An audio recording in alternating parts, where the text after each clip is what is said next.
আচ্ছা, নূর একটা কথা বলছিল যে ম্যাম অনেকে দেখে দেখে লিখছে, ঠিক আছে। আমি কিছু বলিনি নূরকে, ঠিক আছে, ওটা আমি সবার সবার সামনে বলবো বলে বলিনি। এই কোশ্চেন গুলো কিন্তু তারাই জিজ্ঞেস করে, খুব ভালো ভালো স্টুডেন্টরা। গতবার ইন্দ্রায়ণ এই সেম কোশ্চেন যে সবাই তো দেখে দেখে লিখছে। আমি পড়ে গিয়ে খুব খারাপ লাগে যে আমরা যখন পড়ে গিয়ে রেডি করে আমরা করি, আর কেউ কেউ না পড়ে করে ফেলে, তাই না? জিনিসগুলো খুব খারাপ লাগে, তাই তো? তো কিছুই তো হ্যাঁ করছে না, ম্যাম। দেখো পেয়ে যাচ্ছে, খুব খারাপ লাগে, মন থেকে খারাপ লাগে। ঠিক আছে, অ্যাকচুয়ালি তুমি জিনিসগুলো শিখে শিখে করছো, তারা হচ্ছে না শিখে করছে, খুব আনন্দ পাচ্ছে, করে ফেলেছি তো, তাহলে পরে কি হবে, এ করছে। এট দ্য এন্ড আমাদের যা শিখছে সেটা আমাদের কাজে লাগাতে হবে, সেটা একটা পড়াশোনা করছি একটা কিছু করার জন্য, একটা যে কোনো আমরা আহ মানে এইটাকে আমরা ভবিষ্যতে কাজে লাগাবো। ঠিক আছে, যারা কিছু না শিখে করছে, ধরো তুমি 40 তলা বিল্ডিং এ উঠলে, তুমি সিঁড়ি দিয়ে উঠে তোমার টাইম লেগেছে, দৌড়ে দৌড়ে উঠেছে, অনেক পরিশ্রম হয়েছে। কেউ দেখলে লিফট করে উঠে গেল, তোমার মাথা গরম হয়ে যাবে যে কি মানে এরকম ভাবে লিফট করে উঠে গেল, মাঝখানে যদি লিফট খারাপ হয় বা ওকে ওখান থেকে ফেলে দেয়, ও আর উঠতে পারবে না, রাস্তা চেনে না, কিন্তু তুমি কিন্তু উঠে যেতে পারবে, তুমি রাস্তা চেনো। ঠিক আছে, ধরো আমরা রিসেন্ট দেখছি যে এই ঘটনাগুলোতে ডাক্তাররা পাশ করেছে, ডাক্তাররা পাশ করেছে টুকে নিয়ে পাশ করে দিয়েছে। ঠিক আছে, যখন তাদেরকে জানানো মানে যখন জানানো হচ্ছে যে এরকম যে আরজি করে রিসেন্ট ঘটনা এখনো চলছে, ঘটনা এখনো সবাই লড়াই করছে সেই ঘটনা নিয়ে। তো এরকম ভাবে টুকে পাস করছে, তাহলে সেই ডাক্তাররা অর্গান চেনে না, তারা অর্গান অব্দি চেনে না, কোনটা কি অর্গান চেনে না, টাকা দিয়ে টুকে পাস করছে, সেটা আমাদের চোখের সামনে সব দেখতে পাচ্ছি এখন আমরা। তাহলে সেই বলা হচ্ছে, তাহলে সেই ডাক্তার কি চিকিৎসা করবে তখন? সন্দীপ ঘোষ, সে প্রিন্সিপাল বলছে যে এই ডাক্তারের কাছে আপনি যাবেন না। ঠিক আছে, বুঝতে পারছো যে এরকম যে ডাক্তার এরকম যারা তৈরি হচ্ছে, ও আসলে কিছুই করতে পারবে না।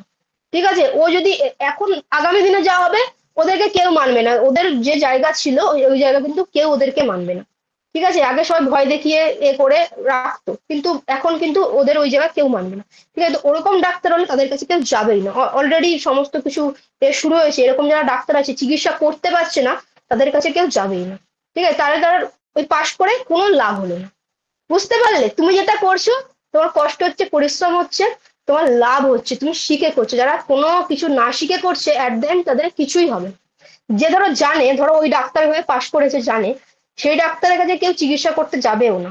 তাই না? তুমি কি তোমার ফ্যামিলির কারোর ওরকম তুমি হার্টের সার্জারি করাবে, ব্রেনের সার্জারি করাবে, কিছুই করাবে না, তুমি জানো কিভাবে পাশ করেছে। ঠিক আছে, বাট যে একটা ভালো ডক্টর তার কাছে কিন্তু সবাই যাবে, যে শিখে শিখে করছে তার অ্যাকচুয়ালি ওটা কাজে লাগবে, যে না শিখে করছে শুধু আনন্দ ফুর্তি করছে, ভাই আমি তো পাস করি, শুধু নাম্বার দিকে, নাম্বারটা একটা ছোট স্টেপ। ফার্স্ট সেমিস্টারের এক্সাম বলো, যে কোনো এক্সাম বলো, ছোট ছোট তোমার বড় স্টেপ, যদি হট করে বলো আমি বড় স্টেপে যাবো, হবে না। তোমার ছোট ছোট ছোট ছোট স্টেপ করে করে তোমার সিঁড়ি দিয়ে যেতে হবে। ক্লিয়ার? তার জন্য কেউ মন খারাপ করবে না, নিজের মানে বরং মনে খুশি আনবে যে আমি যেটুকু অর্জন করেছি চেষ্টা করে অর্জন করেছি, কেউ আমাকে 1%ও দেয়নি বা কোনোটা আমার চুরি করে না, যেটুকু করবো দেখবে এট দ্য এন্ড তুমি অনেক কিছু পাবে। ঠিক আছে, আমার অনেক এরকম মানে মানে আমার সহপাঠীরা আর কি আছে, তারা ধরো না পড়ে ওরকম ভাবে পাশ করছে বা কিছু করছে, এখন ধরো তাদের কাছে যদি আমি একটা স্টুডেন্টকেও পাঠাই, স্টুডেন্টটা 1 মাস কন্টিনিউ করে মাঝখানেই গার্জিয়ান বলবে যে এটা মানে এরা কিরকম পড়াচ্ছে কিছু বুঝি না, এটা কি পড়াচ্ছে কি বুঝি না, কারণ সে কি করে মানে জিনিসগুলো শেখেই না। ঠিক আছে, যে জিনিসগুলো না শিখে কিছু করছে তার অ্যাকচুয়ালি কোনো কাজে লাগবে না, যে জাস্ট সে পাশ করবে, পাশ করে সে কি বলবে বলো তো, পড়াশোনা করে কিছু হয় না। দেখবে প্রচুর লোক বলে পড়াশোনা করে কি হয়, পড়াশোনা করে কিছু হয় না। সে তো নেয়নি জিনিসগুলো, সে তো নিজের টাইমকে ইনভেস্ট করেনি, তাহলে তার তো কিছু হবে না। ক্লিয়ার সবার সবার হ্যাঁ ম্যাম। কাছে? তো এটা কখনোই মন খারাপ করো না, এই জিনিসটা সব ভালো ছাত্ররাই বলে। দেখ ইন্দ্রায়ণ বলছে 99 পেয়েছিল ইন্দ্রায়ণ, খুব ভালো, ও নিটের জন্য প্রিপারেশন করছে এই বছর। ঠিক আছে, তো ও সেম কথা বলছে। তো সেম মন খারাপ করবে না, শুধু মানে আনন্দ আনবে যে এটা নিজের দিয়ে স্যাটিসফ্যাকশন লাগবে যে আমি করে করছি, এবং সেটা তুমি ফলাফল পাবে, যে আমি আজকে কথাটা বলছি তুমি সেটার ফলাফল আজ থেকে 8-10 বছর পরে তুমি সেটার ফলাফল মানে সেরকম বলতে হবে, আর তোমার যারা ওরকম করে করছে তাদেরকে তুমি দেখবে তারা কোন অবস্থানে আছে। ঠিক আছে, তখন তারা আফসোস করবে কেন শিখলাম না, কেন জানলাম না। দেখে প্রচুর ইঞ্জিনিয়ার তৈরি হচ্ছে, জাস্ট টাইটা ঝুলিয়ে যাচ্ছে, ঠিক আছে, ইয়ার্কি মারছে, ফাজলামি করছে, বাড়ি চলে আসছে, প্রচুর কুল তারা। কিন্তু এট দ্য এন্ড তারা কিছু করতে পারে না, কোনো চাকরি পায় না, কিছুই করতে পারে না। চাকরি ছাড়াও একটা ইঞ্জিনিয়ার, মেকানিক্যাল ইঞ্জিনিয়ার, সে তো নিজের মতো করে কিছু করতে পারে, প্রচুর আছে কিন্তু নিজের মতো করে করছে। আমি দেখছিলাম একটা মানে একটা দোকানে, মানে অনেকদিন আগের ঘটনা, বর্ধমানে ঘটনাটা, আমি গিয়েছিলাম সেখানে, হচ্ছে দোকানে কিছু জিনিস কিনছি, তো একজন জাস্ট আসলো, ওই দোকানের শাটারটা ঠিক করলো, শাটারটা যে দোকানদার বলছে এটা খুলতে বন্ধ হতে মানে আমাকে দুটো লোক ডেকে করতে হয়। তো জাস্ট একজন মেকানিক্যাল ইঞ্জিনিয়ার উনি ঠিক করে দিল, ঠিক আছে, উনি জাস্ট ঠিক করে দিল, বিভিন্ন কিছু করে তো ঠিক করে দিলেন, জাস্ট বন্ধ করে উঠে দেয়। আবার আমাদের বললো কি এটা জাস্ট তোলো তো, আমি বলি, এটা না, দোকানদার বলছে না না, এটা তুলতে পারবে না, কোমরে ব্যথা হয়ে যাবে, বলছে তোলো, কিচ্ছু হবে না, জাস্ট এরম ভাবে উঠে গেল। ঠিক আছে, উনি ওই কাজটা ওই দিনে উনি ওরকম 10-12টা কাজ করে, একটা কাজ করলে উনি 500 টাকা নিয়ে নেয়। হিসাব করে দেখো তো উনি দিনে ক টাকা ইনকাম করে। 10-12টা ওনার কাছে কোনো ব্যাপার না, একটা জাস্ট ঠিক করতে 500 টাকা উনি নিলে কত টাকা হয় ওনার দিনে, কত টাকা হয় হিসাব করো। 500 × 10 কত হচ্ছে ম্যাম বলো? 5,000। 5,000, তাহলে মাসে কত টাকা ইনকাম করছে বলো? ম্যাম 15,000। দিনে 5,000, মাসে কত হচ্ছে? একদিনে 5,000 করে, একদিনে 5,000 কত হচ্ছে তাহলে? হিসাব করে বলো, 15 না? ম্যাম 1,50,000। বুঝেছো, 1,50,000 সে শিখেছে। সে মানে উনি মানে বলছে যে উনি উনি মানে বলছে খুব বেশি বয়সও না যে ছেলেটা যে করেছে, ঠিক আছে, উনি রয়্যাল এনফিল্ড নিয়ে ঘুরছে, তো উনি বলছে যে এরকম আমি প্রত্যেকদিন না, উনি বলছে আমি মেকানিক্যাল ইঞ্জিনিয়ার, এরকম বলছে। তো আমি ইঞ্জিনিয়ারিং করেছি। তো দোকানদার বলছে, তুমি ইঞ্জিনিয়ারিং করেছো, করে কি করছো, দোকানের শাটার ঠিক করো। উনি বলছে এরকম দিনে কমপক্ষে আমি 10-12টা ঠিক করি, মানে এরকম শুধু শাটার না, বিভিন্ন কিছু উনি করে। তো 10-12টা এরকম করি।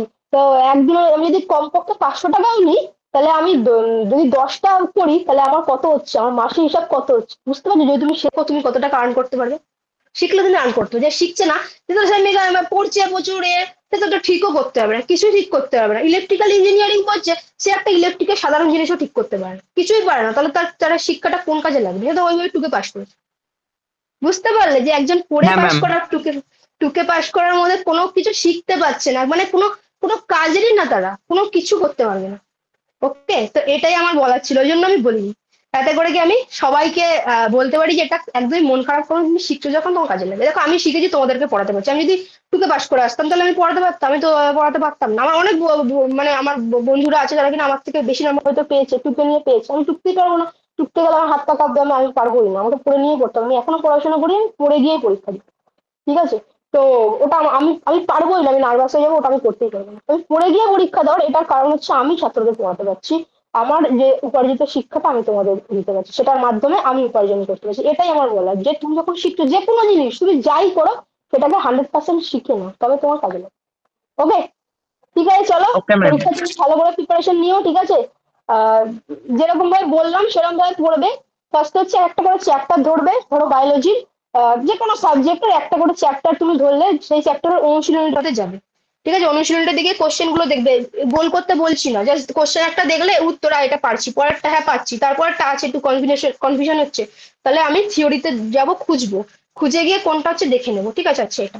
তারপরটা সেম ভাবে পড়বো, ঠিক আছে। তারপরে প্রত্যেকটা সাবজেক্টের মানে পরীক্ষার আগে একটা করে মক টেস্ট দিব, এইভাবে করবো, আর মাথা গোলাবো না, আর পরীক্ষার হলে মাথা গোলাবো না, মাথা শান্ত রাখবো, ঠিক আছে। তাহলে দেখবে পরীক্ষার কোনো মানে ব্যাপার না, তুমি এখন প্রেশার নিচ্ছ মানে আগামী দিনে তোমার লাইফে অতটা প্রেশার পড়বে না, ঠিক আছে, এটাই বলার। ওকে, চলো ভালো করে পড়ো, সেমিস্টার এক্সাম তো রয়েছে। চলো, ওকে অফ ম্যাম। করছি তাহলে, চলো।